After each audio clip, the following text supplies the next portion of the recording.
কোথায় ছিলাম? আমি তো ঘরেই তো ছিলি। ফোনটা তুলি না, আমি কেটে দিছি, লাইভ চলছে বলে ফোনটা তোলা যাবে না, ওই জন্য আমি ফোনটা কেটে দিয়ে বাবার ফোন দিয়ে লাগাইছি। বলো, খাওয়া দাওয়া হো গিয়া?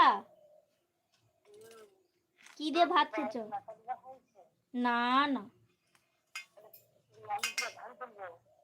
তো ধান দিলো তুমি আইলে লাতা দিবা হবে।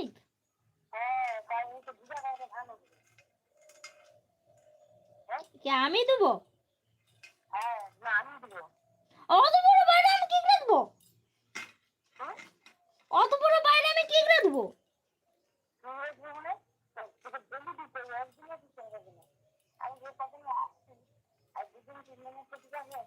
মাটি তো এক বস্তা পড়ে আছে, আর তো মাটি নেই, আমি কিসে দেবো এক বস্তা মাটি? সে তোর উনার লেপের ঠাকমা লিয়ে বাল লাতা দিল।